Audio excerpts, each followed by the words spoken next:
Kita akan membahas tentang sirah Nabi secara singkat dari lahirnya beliau sampai wafatnya beliau. Karena kalau kita jelaskan secara gamblang tentu tidak bisa kita jelaskan dalam waktu sesingkat-singkatnya, hanya 1 jam lebih. Sehingga kita akan membahas poin-poin penting saja supaya ada gambaran kembali tentang sirah dari Nabi kita Muhammad sallallahu alaihi wasallam. Jangan sampai kemudian kita mengaku Islam tapi secara singkat sirahnya saja tidak paham. Karena di antara pertanyaan di kuburan itu salah satunya adalah siapa nabimu? Nanti kalau ditanya siapa nabinya tidak paham, kan aib bagi seorang muslim tidak kenal siapa nabinya. Dan bulan Rabiul Awal sendiri, kalau kita melihat sejarah, ada 3 peristiwa besar yang merangkum kehidupan Nabi. Pertama, lahirnya Nabi sallallahu alaihi wasallam. Yang kedua, hijrahnya Nabi sallallahu alaihi wasallam. Dan yang ketiga, wafatnya Nabi sallallahu alaihi wasallam. Jadi 3 peristiwa besar ini itu semua terjadi di bulan Rabiul Awal. Wafat, hijrah, dan juga lahirnya. Jadi seolah-olah bulan Rabiul Awal ini merangkum semua kisah Nabi sallallahu alaihi wasallam awal, tengah, dan juga akhir. Baik, ma'asyiral muslimin wal muslimat rahimani wa rahimakumullah. Peristiwa pertama adalah lahirnya Nabi sallallahu alaihi wasallam. Masyaallah, jazakallahu. Kita tahu bahwa terjadi silang pendapat memang di antara para ulama soal kapan Nabi sallallahu alaihi wasallam lahir itu. Yang disepakati tentu harinya, jelas. Karena memang Rasul ketika ditanya soal puasa hari Senin, maka Rasul mengatakan dzakal ladzi wulidtu fi. Itulah hari yang aku dilahirkan. Artinya kalau hari jelas, tidak ada khilaf ulama bahwa Rasul itu lahir di hari Senin. Kemudian tahun juga sepakat ulama bahwa Rasul sallallahu alaihi wasallam lahir pada tahun gajah. Karena di zaman itu belum ada penanggalan masalahnya.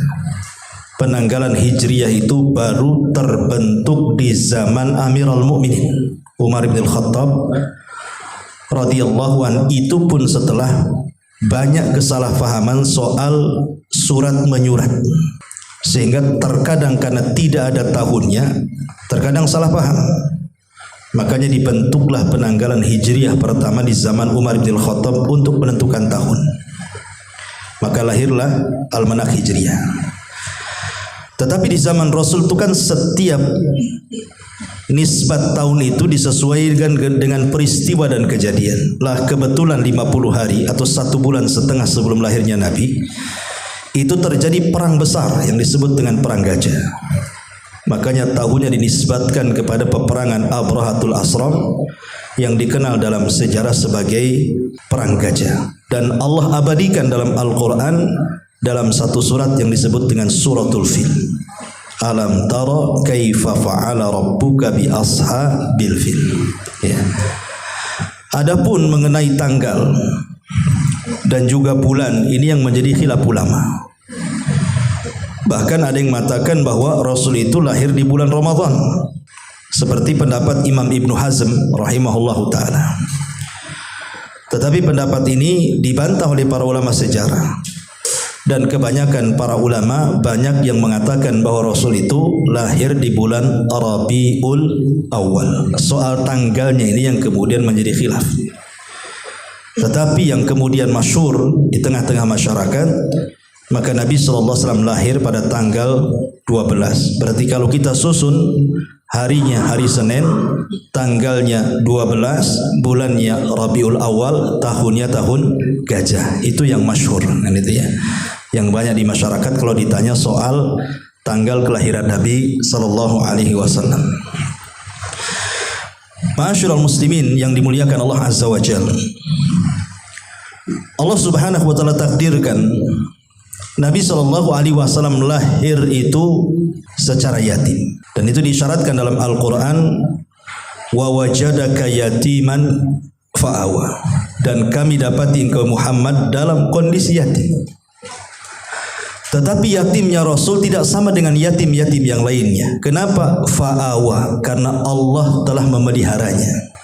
Allah yang memelihara langsung Nabi sallallahu alaihi wasallam lewat orang-orang mulia seperti kakeknya Abdul Muttalib, kemudian sebelumnya kepada Halimah Sa'diyah, kemudian juga kepada pamannya Abu Talib, sampai menikah dengan Khadijah ibn Huwailid bintu Huwailid. Itu semua adalah skenario Allah Subhanahu wa taala. Ma'asyiral muslimin wal muslimat rahimani wa rahimakumullah. Pertanyaan pun muncul.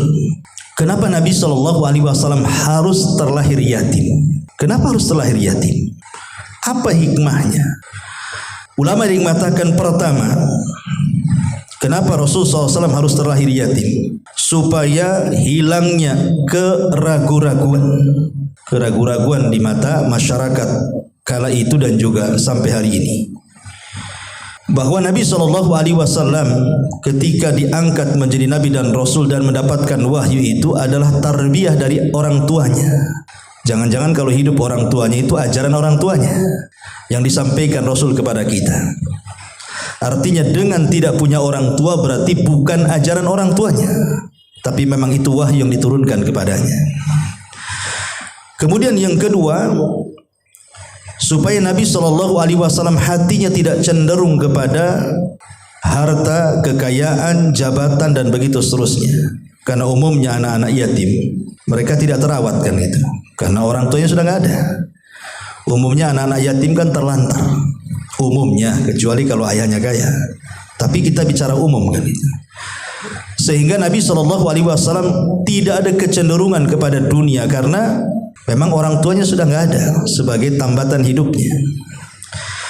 Kemudian yang ketiga, supaya makin sempurna ketokohan dan juga qudwah, contoh yang akan diberikan kepada kita, di mana Allah Subhanahu wa taala mengatakan, laqad kana lakum fi rasulillahi uswatun hasanah.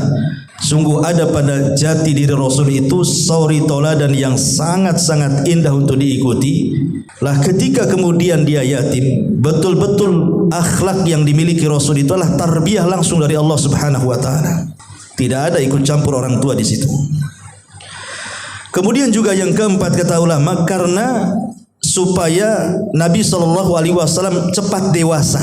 Karena biasanya kalau tidak ada orang tua itu kan tidak manja bahasa kitanya ya. Biasanya anak-anak manja itu karena ada kedua orang tuanya. Tapi kalau sudah tidak ada orang tuanya mau manja sama siapa? Sehingga terbentuklah sifat kekuatan dalam Rasul, karakter Rasul, kepribadian Rasul itu semakin kuat lagi. Artinya cepat dewasa, ya. Dan tentunya juga supaya terbebas dari penyembahan berhala.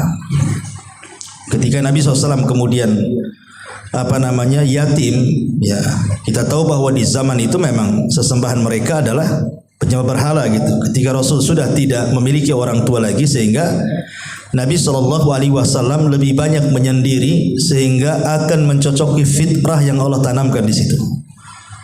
Makanya jadilah dia seorang nabi yang mendakwahkan tauhid, dan banyak lagi hikmahnya. Intinya bahwa Nabi SAW terlahir yatim, dan seyatim-yatimnya anak yatim adalah ketika lahir dari perut ibu yang ayahnya meninggal ketika dia dalam kandungan. Karena ketika itu Rasul berada di kandungan ibundanya usianya 4 bulan, baru kemudian ayahnya meninggal. Jadi ayahnya Abdullah itu meninggal ketika dia hendak safar menuju Syam untuk berniaga. kemudian singgah di Madinah yang ketika itu disebut Yathrib. Lah Yathrib itu kan dikenal banyak wabah, ya semacam corona kalau di zaman sekarang ini kan. Lah Abdullah itu terkena wabah Yathrib, kemudian sampai demam, kemudian sakit dan mengakibatkan dengan wabah itu kematiannya, dan dia pun dikubur di sana. Ma'asyiral muslimin yang dimuliakan Allah Azza wa Jalla, ketika Nabi SAW lahir, memang banyak versi keanehan-keanehan yang disebut dengan irhasat. Irhasat itu selain mukjizat. Kalau mukjizat itu kan keanehan setelah diangkat jadi Nabi. Tapi kalau keanehan sebelum diangkat jadi Nabi itu disebut irhasat namanya. Dalam bahasa Arabnya irhasat. Banyak riwayat-riwayat yang lemah gitu ya, yang ma'ruf di masyarakat sering kita dengar kalau kita menceritakan tentang kisah kelahiran Nabi itu. Seperti umpamanya ketika Rasul lahir, kemudian beberapa tiang kerajaan Persia roboh, 14 tiang malah kan roboh gitu ya. Kemudian juga padamnya api Majusi. Ya, ini semua sebenarnya riwayat-riwayatnya tidak sahih kan itu. Nah, tetapi ada beberapa yang sahih, tidak semua lemah, tidak ada yang sahih. Seperti ketika ibundanya Nabi SAW melahirkan Rasul, terpancar cahaya. Yang cahaya ini kemudian menerangi Syam.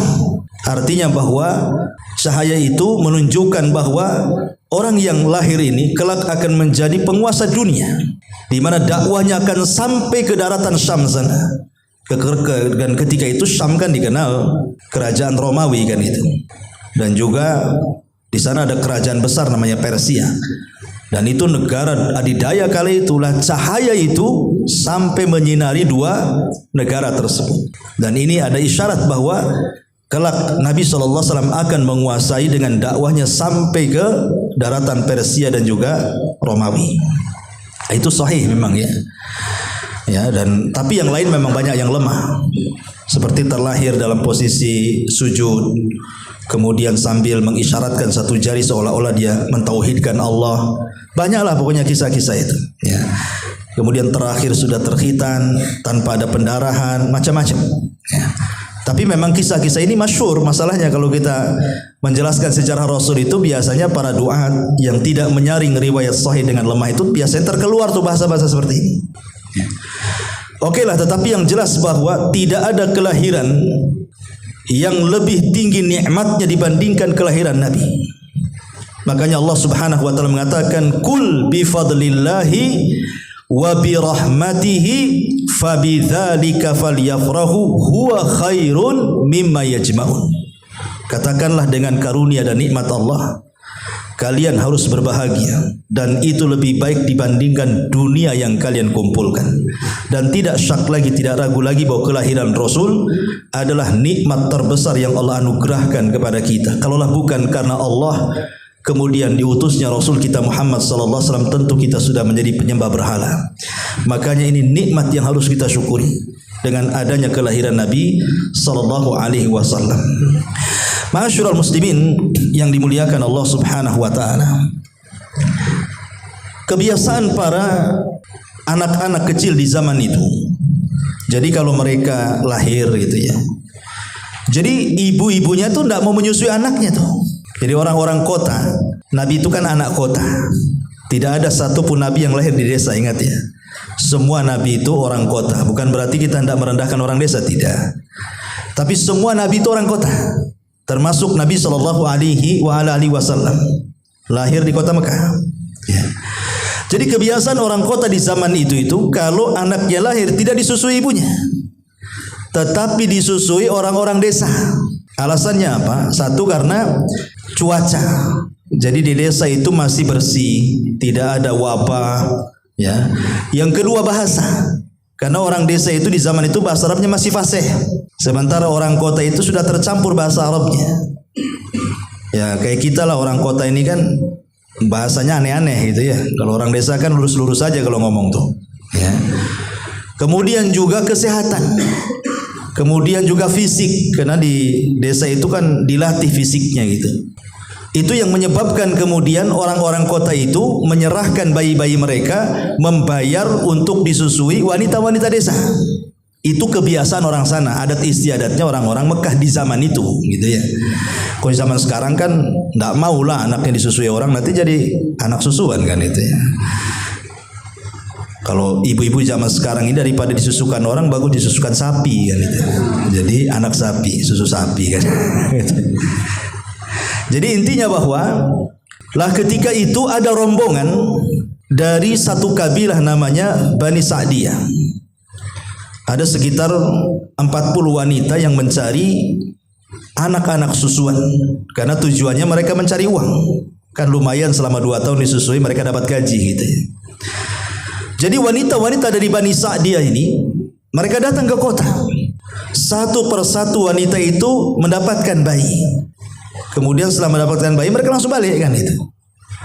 Rupanya ketika sudah tidak ada bayi lagi karena sudah diambil wanita-wanita dari Bani Sa'diyah, lah ada seorang wanita namanya Halimah Sa'diyah.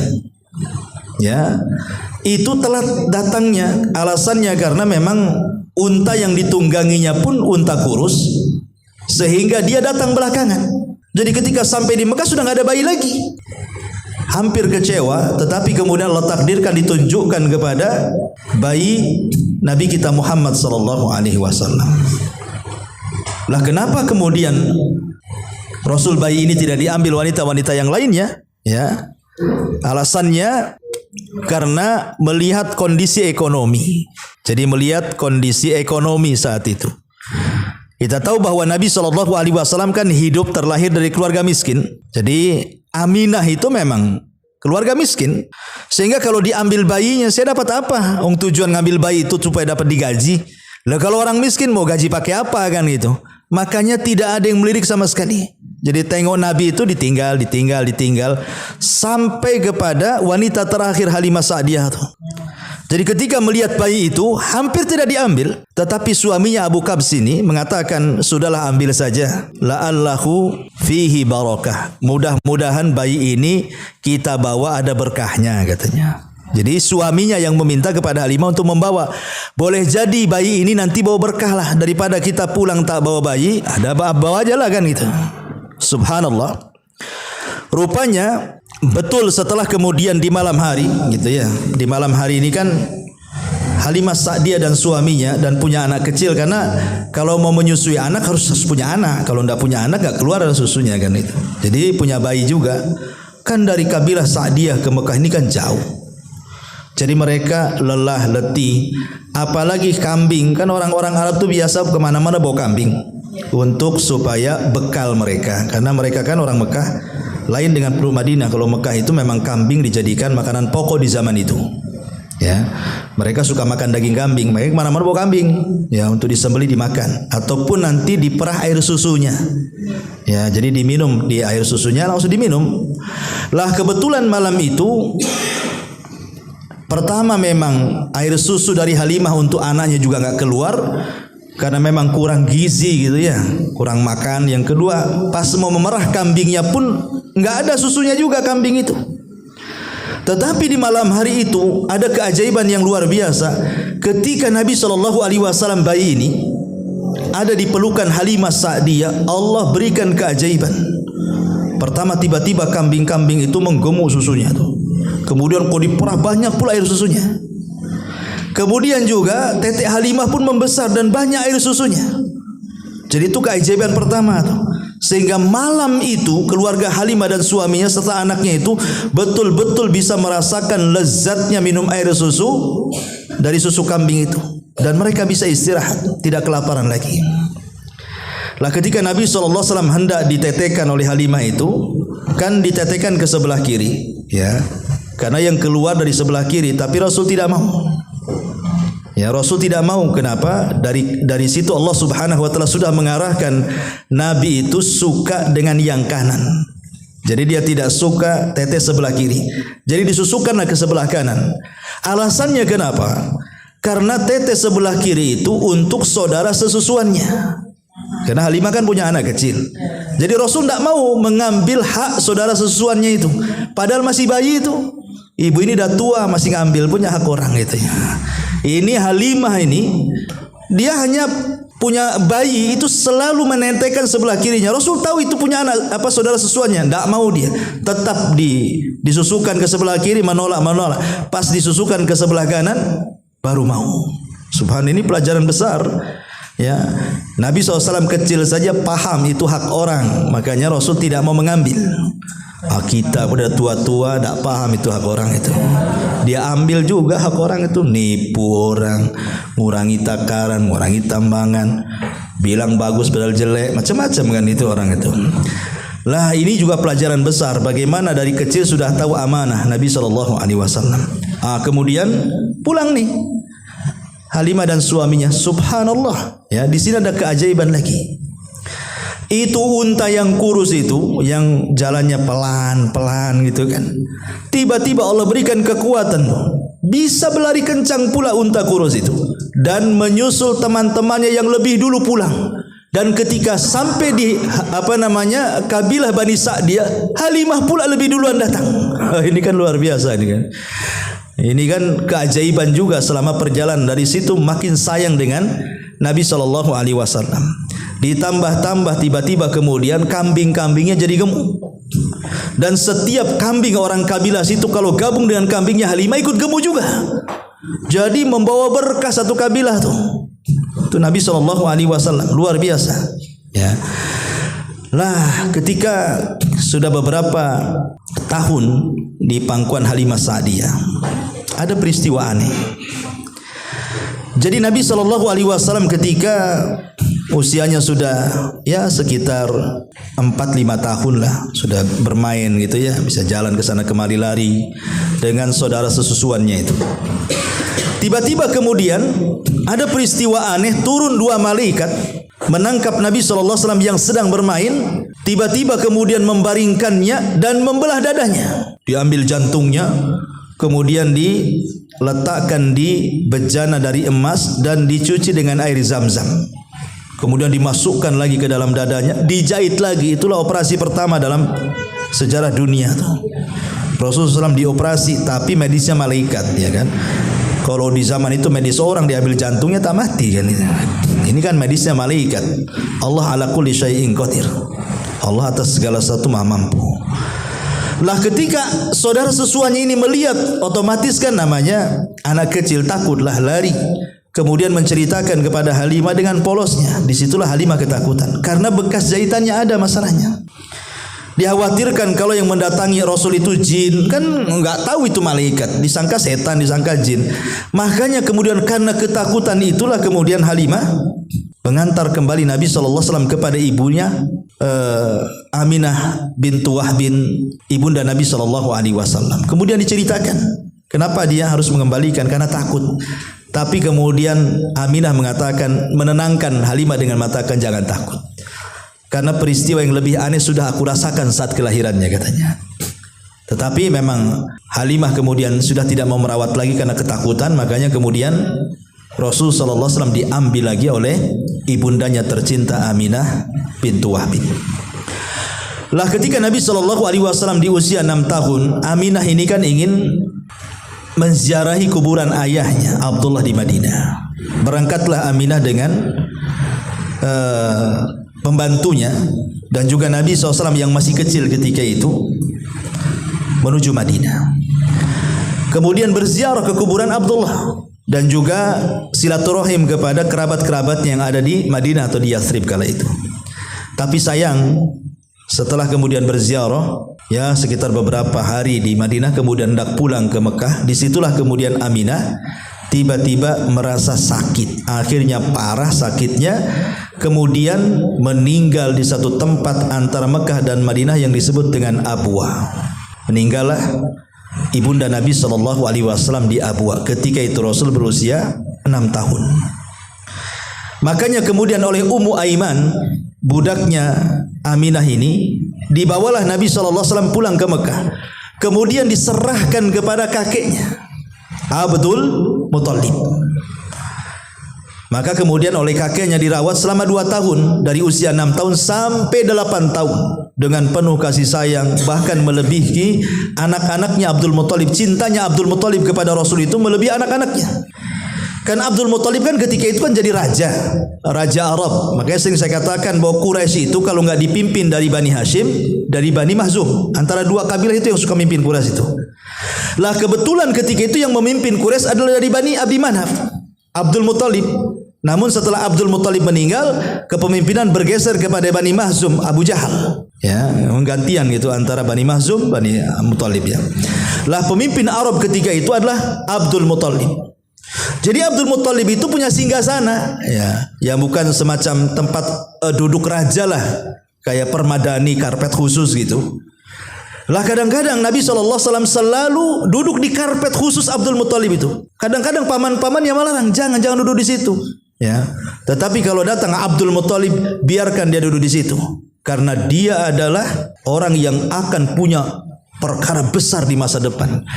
Jadi prediksi Abdul Muthalib itu sudah ada kepada Nabi SAW. Makanya dibiarkan dia duduk di atas permadani itu. Padahal anak-anaknya juga nggak berani duduk di situ. Tapi Abdul Muthalib memprediksi bahwa Rasul ini bukan orang biasa, tapi akan menjadi orang besar di akhir nanti. Ya, setelah wafatnya. Karena yang memberi nama Muhammad sendiri adalah Abdul Muthalib. Jadi saat hendak lahir itu, Nabi SAW, Abdul Muthalib kan bermimpi itu. Dalam mimpinya diilhamkan untuk memberi nama Muhammad. Jadi saat lahir Nabi SAW langsung dibawa oleh Abdul Muthalib, dibawa ke Ka'bah tuh. Kemudian langsung diberitahu masyarakat Quraisy dan mengatakan, inilah Muhammad. Nah, sejak itulah nama Rasul SAW menjadi Muhammad. Muhammad itu artinya kasratul hamdi, banyaknya pujian. Dan penamaan itu yang berikan siapa? Abdul Muthalib. Karena di sisi lain saat lahirnya Nabi SAW itu kan ada orang-orang yang bersedih karena kelahirannya. Siapa mereka? Orang-orang Yahudi Madinah. Jadi orang-orang Yahudi Madinah itu ikhwan akhwat yang dimuliakan Allah Azza wa Jalla. Jadi kenapa mereka ratusan tahun tinggal di Yathrib coba? Padahal kalau secara ekonomi orang Yahudi kan cerdas ya, tidak sembarang memilih tempat kalau tidak ada faktor ekonomi. Secara ekonomi Yathrib itu tidak mendatangkan ekonomi, macam mana negerinya gersang kan gitu ya. Tidak bisa ditumbuhi dan bukan pusat perdagangan, lain dengan Yaman kala itu memang menjadi pusat perdagangan ataupun Syam ya. Tapi kenapa sebagian besar orang-orang Yahudi malah kemudian mereka mengambil suaka dan tinggal di Yathrib? Di sana ada sekitar 3 kabilah besar Yahudi yang tinggal di Madinah. Ada namanya Bani Kunaiko, Bani Nadir dan Bani Quraidah gitu ya. Dan kabilah-kabilah kecil ada sekitar 10 kabilah Yahudi kecil-kecil. Tapi yang besar ini yang 3. Pertanyaannya, ratusan tahun mereka harus tinggal coba di negeri yang banyak wabah lagi, Yathrib itu. Ada apa coba? Rupanya di balik mereka hijrah sampai ke Madinah minta suaka itu, karena mereka mendapatkan informasi dari rahib-rahib mereka bahwa itu adalah tempat di mana akan menjadi hijrah Nabi akhir zaman. Mereka tahu tuh. Sehingga mereka menunggu-nunggu kapan Nabi muncul, kapan Nabi muncul. Dan mereka kira bahwa Nabi itu dari turunan mereka Bani Israel. Jadi saat ketika kemudian ada keajaiban aneh di Madinah, tiba-tiba muncul bintang Ahmad, itu tidak bisa dilihat kecuali orang Yahudi yang tahu bintang itu. Artinya ketika bintang itu muncul berarti ada yang lahir calon seorang Nabi. Makanya para pembesar Yahudi itu mengumpulkan semua orang-orang Yahudi Madinah, disuruh ngecek ada enggak rumah-rumah Madinah yang melahirkan anak. Rupanya tidak ada satupun di malam itu wanita Yahudi yang melahirkan. Wah, nangislah ini pendeta-pendeta nih. Kok enggak ada yang melahirkan? Ini tandanya sudah muncul ini katanya. Akhirnya mereka pun mengutus orang untuk ke Mekah. Ada enggak orang Yahudi yang tinggal di sana yang wanita Yahudi yang melahirkan? Tidak ada juga malam itu. Mereka mendengar ada seorang wanita turunan Arab, anak Abdul Muthalib, namanya Aminah, melahirkan bayi ketika tanda-tanda kenabian muncul di langit. Menangislah orang-orang Yahudi itu.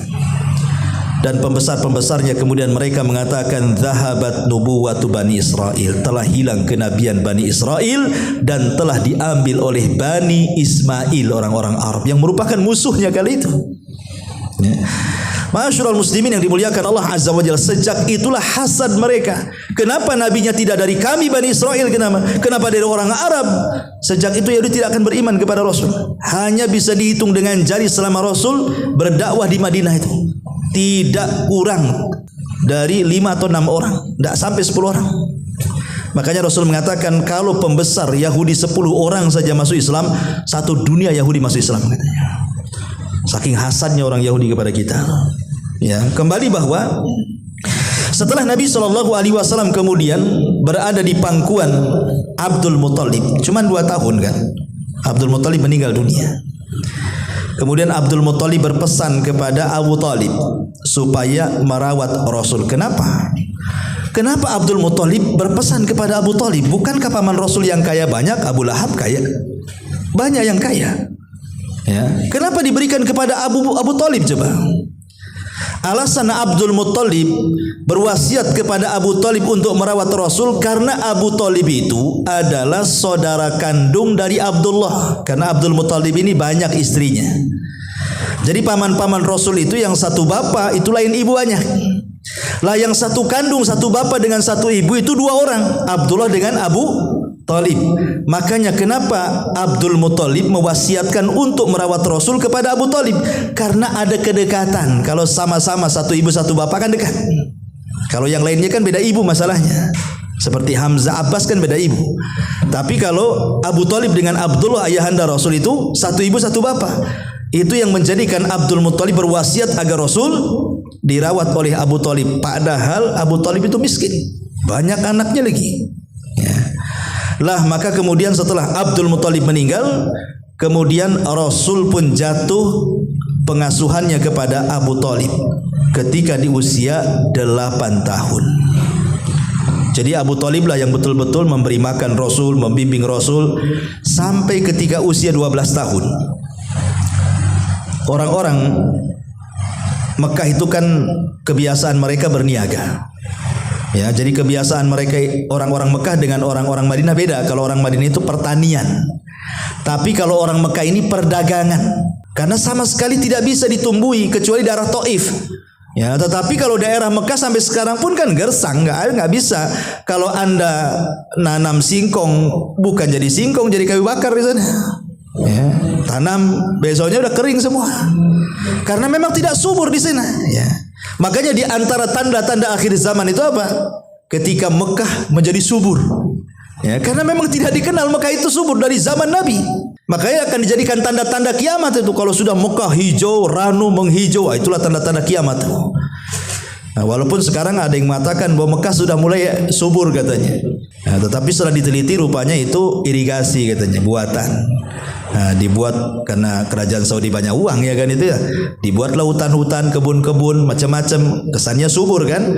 Padahal tanda-tanda kiamat itu maksudnya kesuburan itu memang datang dari Allah, bukan manusia yang buat kan itu. Apakah kemudian juga sudah masuk tanda-tandanya wallahu alam kan itu. Intinya bahwa orang Mekah itu terbiasa dengan perniagaan, bahkan yang namanya dunia perdagangan itu sudah mengakar mengurat masuk ke darah-darah orang-orang Arab walaupun masih kecil. Makanya Allah Subhanahu wa taala sampai gambarkan liila fi Quraisyin ila fihim rihlatash syita'i was-saif. Sampai Allah gambarkan kebiasaan mereka itu suka rihlah berniaga. Ya, ke Yaman dan ke Syam. Makanya orang-orang Arab itu wajar kalau seandainya mereka pandai dagang. Ya, lihat orang-orang Arab itu memang pandai dagang gitu ya, terutama orang-orang Mekah itu. Mungkin yang bisa menyaingi Cina mungkin orang Arab lah kan itu. Antum kalau muka-muka Arab saingilah Cina tuh. Ya. Biar kalah gitu kan. Orang Arab itu pandai dagang. Ya. Oh, Padang keturunan Arab ya. Pandai dagang ya. Taib. Jadi setelah kemudian usia Rasul 12 tahun, maka Nabi SAW ketika itu hendak dididik oleh pamannya untuk menjadi peniaga. 12 tahun itu usia SD kelas 6 kan.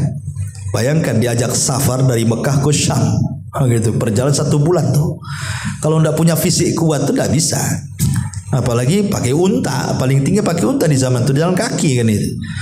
Lewat gunung bebatuan, padang pasir, macam-macam gitu ya. Tapi memang biasa orang-orang Arab sudah mendidik anak-anaknya seperti itu. Lah jadi ketika di usia 12 tahun itu Rasul sudah hendak diajarkan bagaimana cara berniaga tuh. Karena satu sisi Abu Thalib pun tidak mau meninggalkan Rasul dan Rasul tidak mau ditinggalkan Abu Thalib juga, makanya diajak sekalian. Lah di kisah yang lain, kalau kita mengacu kepada daerah Syam, di Syam itu kan ada seorang pendeta namanya Buhairah. Dijelaskan Buhairah ini termasuk pendeta yang memiliki ajaran ekstrim, ya. Jadi dia agak ekstrim dibandingkan pendeta yang lainnya gitu. Dan dia punya pembantu seorang dukun. Makanya dia diusir dari gerejanya. Lah dia punya pengetahuan soal ramalan bahwa akan muncul seorang nabi gitu loh, Buhairah Rahib ini. Makanya dia uzlah, dia tidak berkumpul dengan sama pendetanya. Dia memilih hidup di padang pasir pakai tenda gitu saja. Karena dia tahu bahwa akan lewat seorang nabi satu hari kelak katanya. Maka dia tinggal di tenda situ saja. Sambil niteni, bahasa kita nengokin nih kafilah-kafilah yang datang ini. Sampai satu hari datanglah kafilah dagang dari Mekah dipimpin oleh Abu Thalib.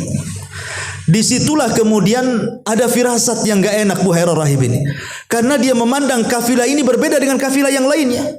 Di antaranya awan menaungi sepanjang jalan. Jadi kata dukun ini, pembantunya yang dukun itu ngasih tahu gitu ya. Maka Buhairah Rahib langsung mencegah kafilah itu, kemudian disuruh datang ke rumahnya dan dijamu tumben-tumbennya nih. Biasanya kafilah Arab lalu mana ada yang dijamu, kecuali kafilahnya Abu Thalib tiba-tiba dijamu, dikasih makan enak, suruh masuk gitu ya. Lah ketika kemudian Abu Thalib masuk ke tendanya Buhairah Rahib ini, kan ketika itu Rasul tidak masuk karena harus menjaga dagangnya gitu, unta-untanya tidak masuk. Tapi kemudian Buhairah Rahib ini bertanya, ada enggak yang kurang yang hadir di sini katanya. Kata Abu Thalib, ada anak saya katanya. Dia ada di luar nunggu dagangan. Kata Buhairah, suruh dia juga masuk katanya. Akhirnya dia masuk. Setelah kemudian diperhatikan, terperanjatlah Buhairah. Kenapa? Karena dia melihat setempel kenabian di bahu Nabi. Ya, semacam tanda lah, bahasa kitanya tanda, terus ada bulu-bulu gitu. Itu stempel kenabian namanya. Ya. Lah disitulah dia mulai bertanya baik-baik kepada Abu Thalib, siapa ayah anak ini katanya. Kata Abu Thalib, sayalah ayahnya. Dusta kamu. Kamu bukan ayahnya katanya. Ayahnya pasti sudah meninggal katanya. Kok tahu nih Buhairah Rahib ini? Ya karena dia membaca, kalau memang dia seorang nabi harus terlahir yatim. Dia nggak punya bapak. Berarti keyatiman itu salah satu alamatun nubuwah, tanda-tanda kenabian. Baru Abu Thalib ngaku, ya memang dia nggak punya bapak, sudah meninggal. Makin yakinlah kemudian Buhairah bahwa ini nabi. Kemudian ditanya lagi tanda tanya, ditanya lagi sampai kepada tanda-tanda alam. Lah selepas itulah Buhairah mengatakan, sebaiknya ya Abu Thalib, jangan kau bawa anak ini sampai ke negeri Syam. Karena di Syam itu banyak orang-orang Yahudi yang hasad. Kalau orang-orang Yahudi hasad tahu bahwa keponakanmu akan jadi nabi, nggak akan selamat jiwanya, pasti dibunuhnya. Sebaiknya kau balikkan lagi ke Mekah, biar dia besar di Mekah katanya. Ya karena yang ngomong bukan orang biasa ya kawan, dia takutlah Abu Thalib. Ya, makanya akhirnya kemudian Abu Thalib terpaksa pulang sendiri membawa Rasul dan yang lainnya tetap melanjutkan perjalanan. Ya, dibalikkan ke Mekah. Artinya Nabi SAW sudah tidak bisa lagi melatih dagang kan di usia 12 tahun. Tapi Rasul diberikan kecerdasan dan kemandirian. Tetap dia bagaimanapun dia tidak pernah melupakan kebaikan pamannya. Dia harus membantu pamannya. Jadi dia coba melihat kawan-kawan sebayanya, kira-kira kerjaan apa yang layak untuk dia. Rupanya di liriknya banyak kawan-kawan sebayanya yang menjadi penggembala kambing. Mulailah dia mencari kerjaan, cari orang kaya, banyak kambingnya, datang, kambing kamu saya rawat, terserah mau gaji berapa. Makanya kemudian disebutkan dalam sejarah itu, Rasul itu sampai menggembala kambing itu ala qararit. Qararit itu maksudnya tidak banyak upahnya. Ya, capek kerjanya tapi gajinya sedikit gitu maksudnya. Tapi itu dilakoni Rasul untuk siapa? Untuk membantu pamannya. Karena bagaimanapun dia sudah dibesarkan pamannya, dia harus membantu pamannya, meringankan kehidupan pamannya. Maka selama itulah dia jadi penggembala kambing. Tetapi selama menjadi penggembala kambing itu, dia menjadi primadonanya para penggembala. Kenapa demikian? Karena kambing-kambing yang dirawat Rasul itu gemuk-gemuk, tidak ada yang hilang, tidak ada yang diterkam serigala. Jadi majikan-majikannya senang. Jadi kepengen lah umpamanya saya punya kambing, kalau bisa dialah yang merawatnya gitu ya. Memang Allah berkahi. Dan ketika menjadi penggembala kambing inilah sifat Rasul nampak sehingga orang-orang menyebutnya Shadiqul Amin. Orangnya jujur, orangnya amanah. Jadi ketika Nabi sudah usianya ya sekitar 20 tahun, ya sudah dewasa kan gitu ya. Dan selama dari 12 ke 20 tahun kan banyak peristiwa juga di situ. Ada namanya Hilful Fudul, ada namanya perang Fijar. Nggak mungkin saya ceritakan kan itu, saya lewat saja. Jadi Nabi SAW itu ketika saat orang-orang Quraisy itu pada satu hari sibuk mereka banyak yang menikah. Ya kan sama juga di negeri kita kan ada bulan-bulan tertentu itu musim kawin gitu ya. Kawin di mana-mana. Kasihan yang tak kawin. Ya, tetapi kalau musim-musim kawin kan otomatis kita datang, dan kebiasaan orang-orang jahiliyah itu kalau kawin ya pestanya minum khamr kan itu ya, musik-musik macam-macam lah. Sama juga dengan zaman sekarang ya, kalau orang awam kawin ya pasti ada organ tunggalnya kan gitu. Ada kalau malamnya main judi atau apa gitu ya. Jadi orang-orang jahiliyah itu kalau mereka membuat pesta itu betul-betul dibuat pesta maksiat. Lah Nabi SAW itu sedari kecil memang sudah dibencikan maksiat, tidak mau datang ke undangan-undangan yang ada maksiat itu. Sehingga kemudian dia pun hanya bisa tidur dengan kambing-kambingnya sajalah. Dan ingat bahwa ada hikmah kenapa Rasul diarahkan untuk menjadi penggembala kambing. Ada bahasa ahli sirah itu min riayatil ghanami ila riayatil umami. Dari penggembala kambing kelak akan menjadi pemimpin umat. Nah gitu ya bahasa ahli sejarah itu. Min riayatil ghanam ila riayatil umam. Berawal dari penggembala kambing kelak akan menjadi pemimpin umat. Kenapa? Karena Rasul belajar menjadi pemimpin itu dari kambing tuh. Dari kambing itulah dia belajar menjadi pemimpin itu. Gimana tidak belajar pemimpin coba? Di situ terlatih kesabaran. Ikhwan, antum kalau punya ternak, ya hewan, kucing, burung, ayam yang antum sukai, kalau antum gak rawat baik-baik matilah kan itu. Berarti kan perlu kesabaran merawat hewan tuh. Ya, kemudian kambing ini kan akan diburu oleh serigala-serigala. Sehingga Rasul akan berusaha untuk jangan sampai kambingnya diterkam serigala. Tumbuh keberanian, dilawan serigala sama dia. Ya, timbul tawadu. Ya, yang namanya penggembala kambing ya tawadu, rendah diri, tidurnya sama kambing kan itu ya, di kolong-kolong kambing itu kan. Tawadu, jadi timbul sabar, tawadu, berani, kemudian tanggung jawab, amanah, disiplin dan begitu seterusnya kan. Lah dari itulah makanya Rasul punya akhlak yang luar biasa yang kelak akan memimpin umat.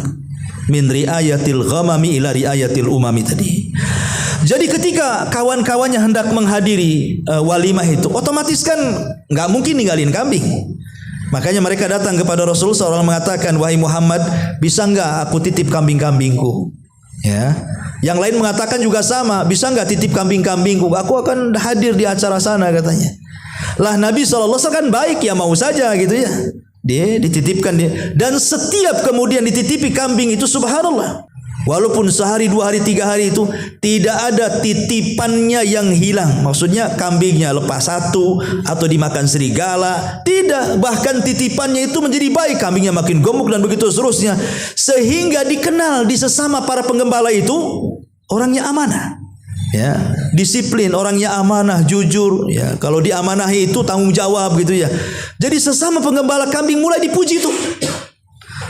Akhirnya kemudian pujian dari sesama penggembala kambing sampailah ke masyarakat Mekah.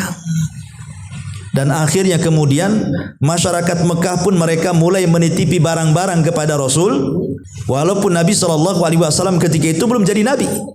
Jadi kalau ada para pedagang ini mau ke Syam, mau ke Yaman, otomatis kan di zaman itu nggak ada ATM. Kalau di zaman sekarang iyalah punya uang taruh di bank kemana-mana, bawa ATM aja tinggal crack gitu saja ya, tinggal masuk ke ATM. Di zaman itu tidak mungkin bawa uang 1 karung, digondol maling kan begitu ya. Sehingga harta yang mereka tinggalkan itu biasanya dititip di rumah Nabi. Dan subhanallah, Tidak ada satupun uangnya yang hilang, emasnya yang hilang, uangnya yang rusak, emas tidak. Akhirnya mulailah dari mulut ke mulut, mereka pun menjuluki Nabi SAW sebagai Sadiqul Amin, orangnya jujur lagi amanah. Sejak itulah akhlak Rasul dikenal. Ini sebelum Nabi nih, sebelum jadi Nabi. Menunjukkan Allah sudah mempersiapkan akhlak Nabi itu sebenarnya, bahwa dia akan jadi Nabi supaya jangan ada cacat nantinya. Kalau umpamanya Nabi suka minum khamr, kemudian tiba-tiba di usia 40 tahun dia ngaku Nabi, disangka mabok kan begitu. Mabok gitu katanya. Masa kok tiba-tiba jadi ngaku Nabi? Tengok riwayatnya, tukang mabok katanya. Jadi Nabi itu memang betul-betul dibersihkan dari khawarimul muru'ah, dari akhlak-akhlak yang ada celaan itu tidak ada. Sehingga ketika jadi Nabi yang dicela bukan akhlaknya. Tidak ada orang Arab mencela akhlak Nabi. Yang mereka mencela itu ajarannya. Ya, ajaran tauhidlah yang dicela. Mereka tidak mendustakan Nabi dari segi akhlak, karena memang tidak ada orang yang paling mulia akhlaknya di zaman itu kecuali Nabi SAW. Lah setelah kemudian usianya di atas 20 tahun, mulailah dia layaknya anak-anak muda di zaman itulah, mulai berniaga. Berniaga sampai ke Syam juga gitu ya, sampai ke Syam, sampai ke Yaman, tapi belum kenal Khadijah. Ya, masih bawa dagangan-dagangan orang lain gitu. Sampai akhirnya namanya harum ketika kemudian Khadijah mendengar bahwa ada anak muda tanggung jawab, jujur, kalau berniaga selalu untung gitu ya. Akhirnya dia berpikir, saya ingin kenal dengan laki-laki itu katanya. Karena Khadijah itu dikenal wanita suci. Ya, karena sudah menutup aurat walaupun belum jadi istri Nabi. Yang kedua, dia wanita kaya karena sebelumnya Khadijah itu menikah dengan dua laki-laki, dua-duanya kaya. Ya, jadi suami pertama kaya, meninggal, jatuh ke Khadijah kekayaannya. Suami kedua kaya lagi gitu kan, jatuh ke Khadijah. Jadi memang Khadijah itu orang paling kaya dan cerdas. Sampai-sampai dikatakan kalau seandainya harta seluruh penduduk Arab itu dikumpulkan dan harta Khadijah dikumpulkan masih menjangkau harta Khadijah saking kayanya. Jadi terkenal wanita pembisnis kala itu. Lah Khadijah mendengar ada laki-laki kok yang amanah ya. Dia harus hati-hati juga dalam berbisnis kan itu. Akhirnya dikenalkanlah dengan Nabi SAW. Kemudian Rasul mulai ditawarkan oleh Khadijah, mau enggak kau membawa hartaku dalam berniaga dengan menggunakan sistem mudharabah. Aku yang kasih modal, kau yang mainkan modalku. Seolah seperti itu. Tapi Nabi SAW orangnya beradab, tidak langsung mau. Ya dikasih modal besar nggak langsung mau. Dia mengatakan kepada Khadijah, tunggu sampai saya dapat izin dari orang tuaku, maksudnya Abu Thalib. Mau bisnis saja izin orang tuanya dulu. Akhirnya kemudian setelah kata Abu Thalib ambil, mulailah Rasul memainkan modalnya Khadijah bintu Khuwailid. Lah setiap Nabi SAW membawa dagangan Khadijah itu dapat untung banyak, sehingga Khadijah heran. Oh betul lah kata orang itu katanya, karena saya mengalami sendiri. Seolah-olah Khadijah mengalami seperti itu. Akhirnya dia mengatakan kepada pembantunya Maisarah. Jadi Khadijah punya pembantu laki-laki namanya Maisarah. Dia mengatakan, ya Maisarah, saya kok penasaran dengan Muhammad ini. Maka kau harus ikut dalam setiap perniagaan dia. Catat semua yang kau lihat, catat semua yang kau dengar, catat semua yang kau alami sepanjang jalan kamu bersama Muhammad itu. Maka Maisarah pun kemudian tidak lepas dari Rasul. Pokoknya setiap keanehan, kalau jalan ada awan menaungi dari mulai pergi sampai berangkat sampai balik lagi, dicatat semuanya. Mulai dari ada ucapan-ucapan aneh, mungkin pepohonan ngucap salam, batu ngucap salam, sampai kepada akhlak Rasul bermuamalah dengan para pelanggan, dan begitu seterusnya. Tidak ada yang terlewatkan kecuali Maisarah mencatatnya. Sampai dia pun berjumpa dengan seorang rahib yang mengatakan bahwa dia akan jadi nabi, pun dicatat dia. Baru diceritakan kepada Khadijah. Disitulah Khadijah tertarik dengan Nabi SAW, mulai jatuh hati ingin menikah dengan Rasul. Lah Khadijah punya saudari namanya Nafisah, dan mengatakan, wahai Nafisah, bisa nggak ngomong sama Muhammad? Aku suka dengan dia. Kata Nafisah, kan ku coba. Akhirnya kemudian Nafisah datang kepada Rasul dan mengatakan, ya Muhammad, kau ini sudah usia, harusnya sudah punya istri. Kenapa kau tak menikah? Kata Rasul, ini itu. Emang ada calonnya untukku? Kata Nafisah, ada. Wanita suci, kaya, macam-macam lah, dipujilah Khadijah, tapi tidak disebut namanya. Ya, membuat Rasul penasaran kan itu. Kemudian kata Nafisah, mau nggak menikah dengan Khadijah katanya. Dengar Khadijah, kayaknya percaya nggak percaya kan itu. Karena bagaimanapun dia majikannya kan di zaman itu. Tetapi Rasul pun tidak lantas mengiyahkan. Kata dia, tunggu sampai aku minta izin sama pamanku. Bayangkan mau dagang minta izin, mau kawin minta izin. Zaman sekarang mana ada izin-izin. Apalagi perantau kan. Anda merantau ke Batam, kenal janda kaya, baik hati, rajin ibadah. Mana izin orang tua. Kawin dulu, punya anak baru balik. Nih anaknya kan itu ya. Zaman sekarang ini. Tapi zaman dulu tidak, masih ada akhlak-akhlak. Rasul itu mengajarkan kepada kita sampai nikah pun harus izin orang tua. Padahal dia laki-laki. Menunjukkan apa? Rasul itu memiliki akhlak yang tinggi. Tetap minta izin. Ketika pamannya mendengar dia akan menikah dengan Khadijah, senang lah kan itu. Langsung dilamarkan sama pamannya. Dan itulah pernikahan yang luar biasa, di mana seorang laki-laki betul-betul menghargai seorang wanita yang di zaman itu harkat dan martabat seorang wanita jatuh di tengah-tengah jahiliyah. Maka Rasul mengangkat derajat wanita dengan memberikan mahar terbaik. Belum ada dalam sejarah jahiliyah seorang laki-laki meminang menikahi seorang wanita dengan mahar tinggi dan menghormati seorang wanita di zaman itu. Padahal Islam belum ada tuh. Tapi Islam, Rasul sudah mengajarkan bagaimana memuliakan seorang wanita. Ada yang mengatakan wallahu alam maharnya, kalau uangnya 4.000 dinar dan kemudian unta sekitar 40 ekor unta, wallahu alam gitu ya. Dalam buku sejarah ada yang catat seperti itu. Ya kan, ada yang mengatakan 40, ada yang mengatakan 100 ekor unta. Ya, mana yang benar yang wallahu alam. Tapi yang jelas bahwa kalaupun seandainya 40 ekor unta atau sampai ke 100 ekor unta, 1 ekor unta ini kalau yang betina itu kan mahal harganya. Coba antum kluk di Google itu.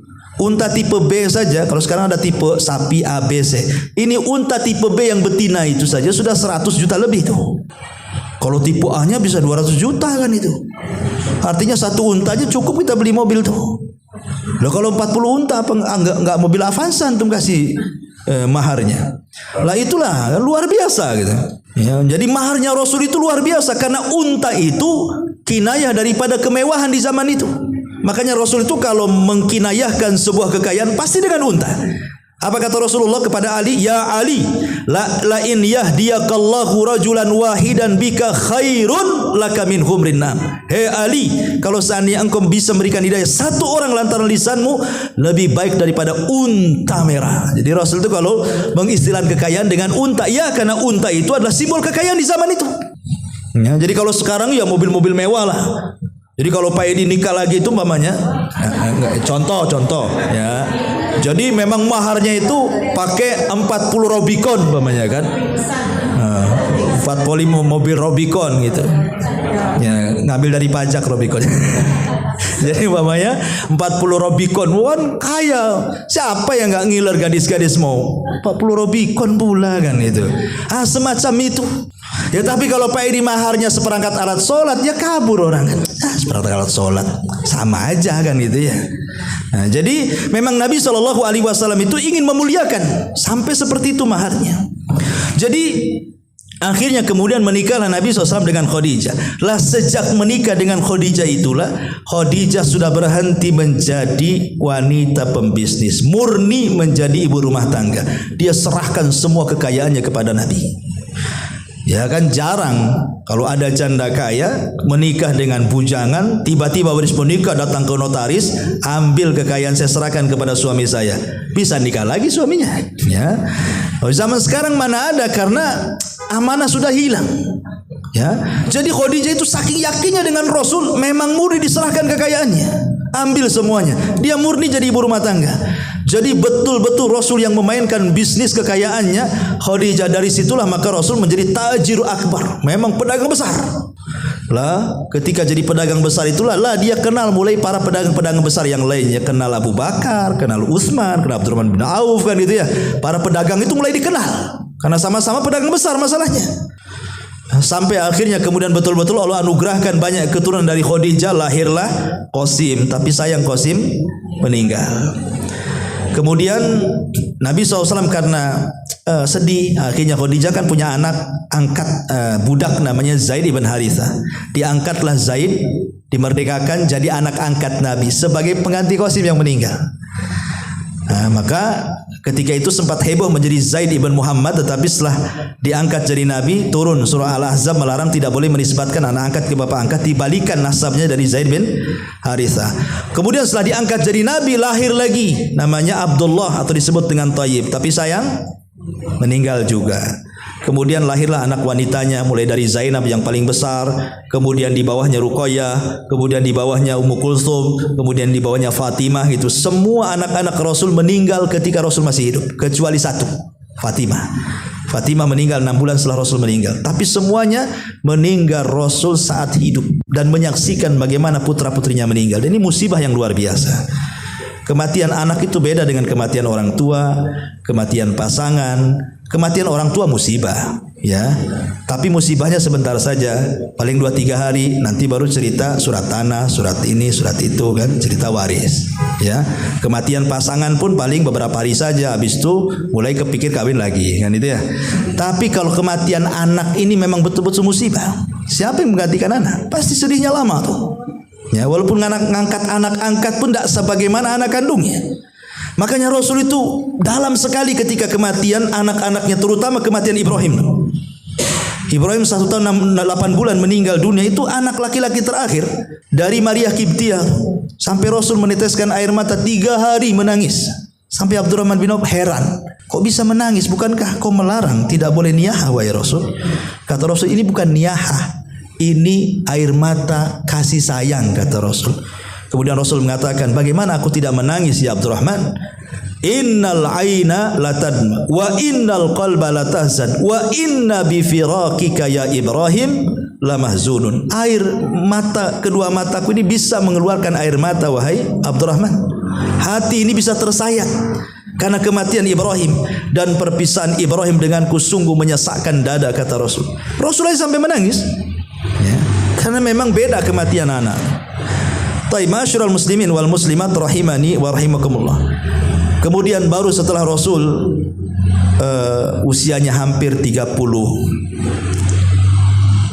tahun, ya, sudah mendekati ke 40, itu 3 tahun sebelum diangkat jadi Nabi. Nabi SAW itu mulai nggak enak, hatinya itu tidak tenang dengan melihat kondisi orang-orang Arab Quraisy itu yang makin hari makin jahat gitu ya, makin hari makin rusak, makin hari makin bejat, pokoknya gak nyaman, fitrahnya menolak, dan dia ingin memperbaiki tapi tak bisa.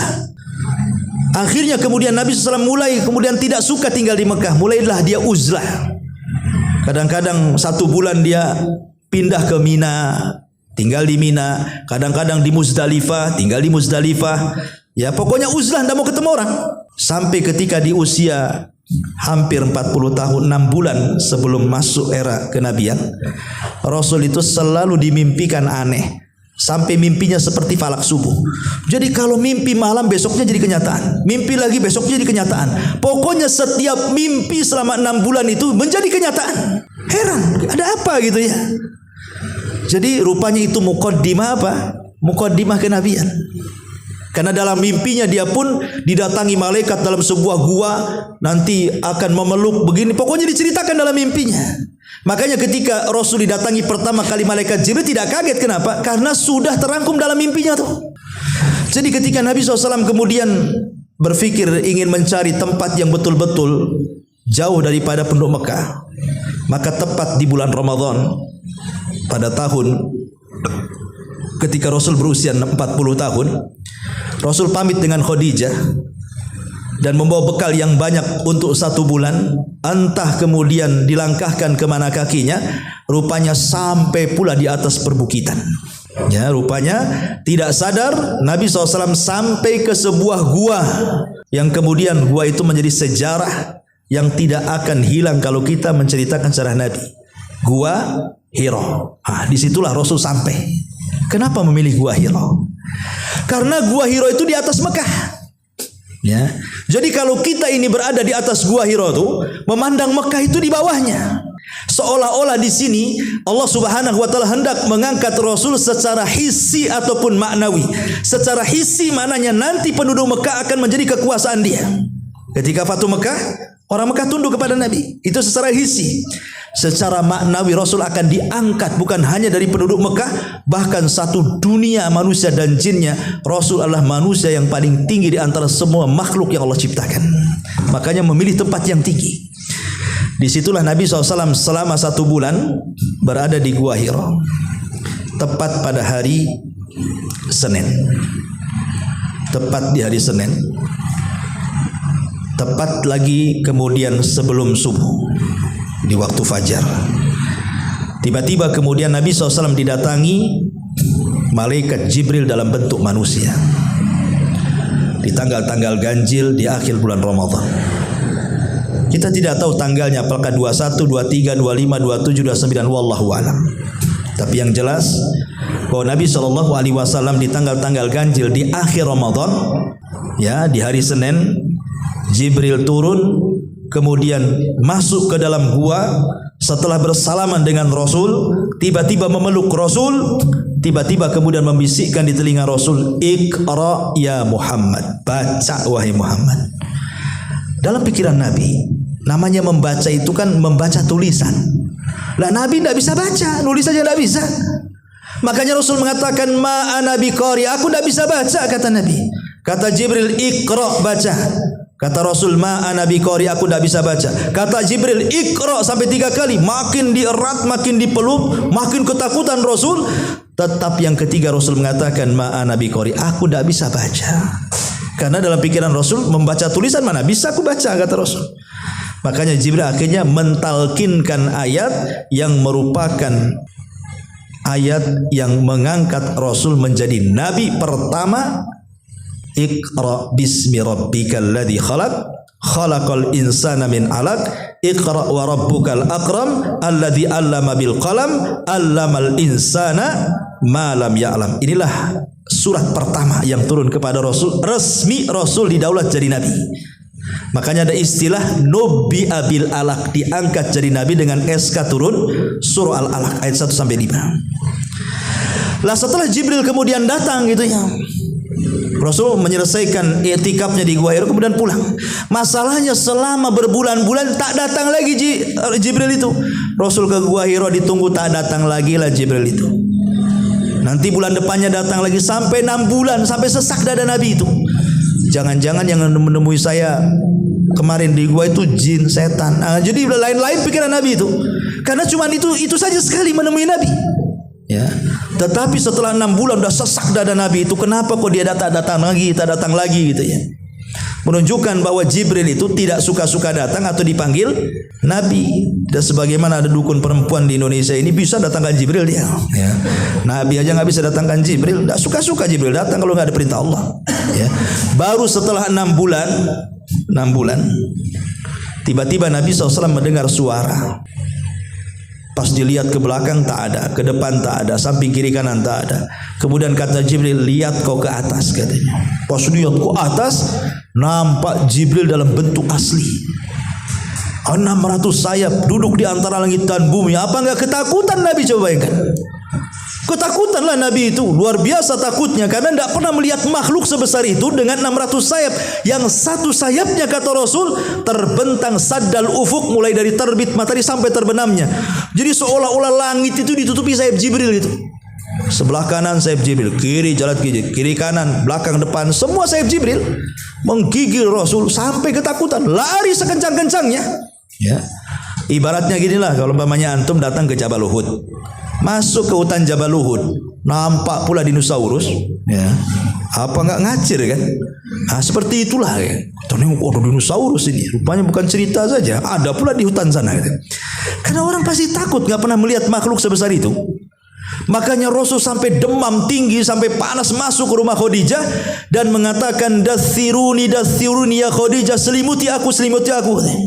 Karena takutnya dia. Kemudian Khadijah pun datang dan menyelimuti Nabi. Tapi Khadijah istri yang baik dan mengatakan, "Ada apa?" Diceritakan akhirnya. Kalau dia melihat makhluk yang bersayap begini-begini, kata Khadijah, "Tenang, itu bukan tanda hendak Allah menghinakan dirimu, hai suamiku. Karena engkau orang baik. Engkau itu tidak berkata kecuali jujur. Engkau ini orang yang menghormati tamu. Engkau orang menolong orang." Oh, disebutkan sifat-sifat Nabi. Sampai reda, sampai hilang takutnya. Ya, diselimuti kan sudah mengurangi takut. Makanya kalau kita takut mesti ambil selimut. Ya kan orang takut tuh kalau pasti ngambil selimut kan, atau masuk ke kolong ranjang. Ya, takutnya apa dulu lah kan itu. Biasanya kalau orang takut ambil selimut, kurang tuh takutnya. Apalagi kemudian dihibur, makin hilang takutnya. Tapi Khadijah paham bahwa kalau ini tidak diselesaikan, maka akan datang kejiwaan kepada suaminya. Ini harus dicari solusinya. Dari situlah maka Khadijah berpikir kalau begitu harus ditanyakan kepada saudaranya. Lah saudaranya itu seorang pendeta. Ya, namanya Waraqah ibn Naufal. Dibawalah kemudian kepada Waraqah ibn Naufal. Ditanyakan itu, langsung diceritakan dari awal sampai akhir pengalaman Nabi sallallahu alaihi wasallam kepada Waraqah ibn Naufal itu. Kata Waraqah ibn Naufal, "Ya Khadijah, suamimu kan jadi nabi. Nanti kalau dia mendakwahkan kepada kaumnya, kupastikan dia diusir." Kata Nabi, "Hei Waraqah, yang benar saja, masa orang sepertiku diusir? Orang-orang menganggap aku disodikul amin, kok orang-orang mengusirku?" "Iya," kata Waraqah, "orang yang membawa apa yang kau bawa Muhammad pasti akan diusir. Tapi tenang, kalau seandainya terjadi pengusiran kaummu dan aku masih hidup, aku yang akan membelamu." Tapi sayang 6 bulan setelahnya Waraqah meninggal, sehingga ada yang mengatakan Waraqah itu orang dewasa yang pertama beriman kepada Nabi. Walaupun ada yang mengatakan Abu Bakar. Ya, terjadi khilaf. Siapa yang pertama kali masuk Islam dari orang dewasa? Ada yang mengatakan Waraqah ibn Naufal, ada yang mengatakan Abu Bakar Siddiq. Ada yang memerinci bahwa Waraqah masuk Islam itu saat dia jadi nabi, belum jadi rasul. Tapi Abu Bakar ini masuk Islam saat Rasul sudah resmi menjadi nabi dan rasul. Ada yang merinci seperti itu. Tapi intinya bahwa Waraqah beriman. Tapi 6 bulan setelahnya Waraqah meninggal. Lah mulailah kemudian ketika satu malam Nabi SAW sedang tidur dalam selimut, tiba-tiba Jibril datang dan mengatakan, "Ya ayyuhal muddathir." Orang yang berselimut. "Qum fa'angdir." Berdiri, peringatkan manusia. "Wali rabbika fakabbir, warujza fahjur, wala tamnun tastakthir, wali rabbika fasbir." Turun 5 ayat surah Al-Mudaththir. Berarti dengan turunnya surah Al-Mudaththir 5 ayat pertama, resmi Rasul didaulat menjadi nabi dan rasul. Ya. Al-Alaq jadi nabi, Al-Mudaththir jadi rasul. 2 SK sudah turun. Sejak itulah Rasul mulai berdakwah kepada kaumnya. Ketika dakwah sirriyah inilah Nabi SAW mulai mendakwahkan door to door, dari teman ke teman, dari rumah ke rumah. Akhirnya adalah sekitar tidak sampai 10 orang masuk Islam. Ya, tidak sampai 10 orang masuk Islam. Di antaranya Abu Bakar. Ya. Tapi setelah kemudian ada seorang sahabat yang masuk Islam namanya Arqam ibn Abi Arqam. Arqam ibn Abi Arqam ini dia dari kabilah musuhnya, dari Bani Mahzum, dari kabilahnya Abu Jahal. Satu-satunya sahabat yang awal-awal masuk Islam dari kabilah musuh Nabi adalah Arqam bi Abi Arqam tuh, dari kabilah Abu Jahal. Yang lainnya dari kabilah Bani Hashim. Ya. Rasul menginginkan markas dakwah itu di rumah Arqam bi Abi Arqam. Lah letaknya di Bukit Sofa. Jadi Anda kalau sa'i ketika umrah atau haji, kemudian naik ke Bukit Sofa, bayangkan disitulah dulu markas Nabi pertama kali. Di situ ada rumah Arqam bi Abi Arqam, disebut dengan Darul Arqam. Jadi setelah Nabi SAW kemudian selama 3 tahun door to door, markasnya itulah di rumah dari Arqam tuh. Sampai tidak terasa selama 3 tahun banyak para sahabat yang masuk Islam, termasuk Hamzah di antaranya, dan yang terakhir masuk Islam di rumah Arqam bin dari Arqam adalah Umar ibnil Khattab. Nah, itu terakhir itu masuk Islam, Umar bin Khattab. Sebab setelah Umar bin Khattab masuk Islam, Umar tak mau sembunyi-sembunyi. Dia mengatakan kepada Rasul, ngapain sembunyi-sembunyi lagi katanya.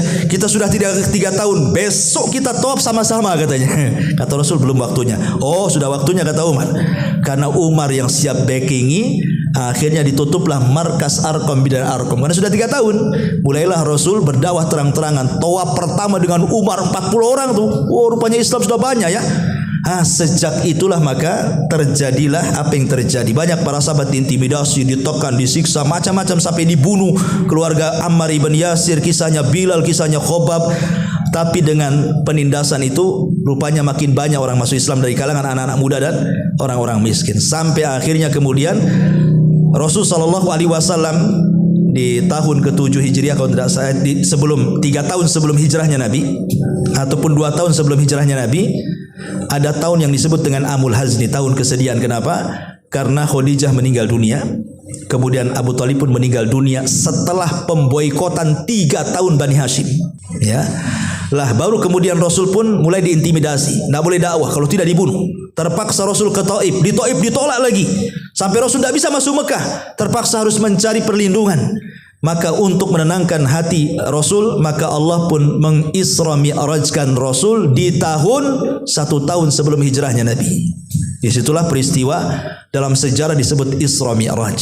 Ketemu Nabi Adam di langit pertama, kedua bertemu dengan Nabi Isa dan Harun, ketiga berjumpa dengan Nabi Yusuf, kemudian berjumpa dengan Nabi Idris, berjumpa dengan Harun, berjumpa dengan Musa, berjumpa dengan Ibrahim di langit terakhir, sampai disyariatkan solat 5 waktu, tapi belum bisa dilaksanakan karena kondisi Mekah kan kondisinya susah. Ya, solat 5 waktu baru dilaksanakan setelah periode Madinah. Baru setahun setelah peristiwa hijrah itu, peristiwa Isra Mi'raj, kemudian ada syariat hijrah. Maka Rasul mulai hijrah dari Mekah ke Madinah. Sesampainya di Madinah, tentu yang pertama kali membangun Rasul, mempersaudarakan orang-orang Ansor. Kemudian mulai Nabi SAW mengatur bisnis, ya, menguasai pasar Madinah. Sampai 2 tahun Rasul membuat pasar, gulung tuh pasarnya orang-orang Yahudi itu. Hanya 2 tahun Rasul membangun bisnis di Madinah itu, gulung pasarnya Bani Quraisy yang menguasai seluruh pasar Yahudi itu. Karena perdagangan dikuasai Yahudi di Madinah itu. Nah, rupanya orang-orang Mekah kan hebat ya. Kenapa? Karena terbiasa dagang. Orang Madinah tak hebat, mereka petani. Tapi Rasul bisa memainkan bagaimana caranya melumpuhkan ekonomi Yahudi dengan cara apa? Memilih orang-orang hebat dalam berniaga. Abdurrahman bin Auf, Abu Bakar, Utsman, semua orang-orang hebat itu kalahkan pasarnya Yahudi. Akhirnya buat pasar, sebentar aja guling tuh pasar Yahudi itu. Akhirnya ekonomi dikuasai kaum muslimin. Inilah kenapa cikal bakal kekuatan kaum muslimin, kalau sudah ekonomi dipegang pasti menang. Kalau ekonomi masih kalah, jangan harap kita menang. Ya, kalau kita masih dipegang Barat, Cina ekonomi, Islam nggak mungkin menang. Tapi kalau sudah ekonominya dikuasai kaum muslimin, itu tanda-tanda kemenangan tuh. Lah maka orang Islam ini harus menguasai ekonomi orang-orang kafir harusnya. Lihat Rasulullah. Sebentar saja 2 tahun kolep pasarnya orang-orang Yahudi itu. Baru kemudian disyariatkan jihad, dari perang Badar, perang Uhud, perang macam-macam perang sampai 27 kali perang. Ya, sampai akhirnya kemudian Nabi SAW ditakdirkan bisa menguasai Mekah dengan banyaknya pengikut di zaman itu yang disebut dengan Fathu Mekah. Setelah Fathu Mekah inilah kemudian terjadi perang terakhir, perang Tabuk, ya, dipimpin Rasul melawan Imperium Nasrani di zaman itu, ya, Imperium Romawi, sampai akhirnya kemudian di usia Nabi SAW ketika itu sudah berdakwah selama 33 tahun, berarti di 63 tahun maka Nabi SAW kemudian meninggal dunia, ya.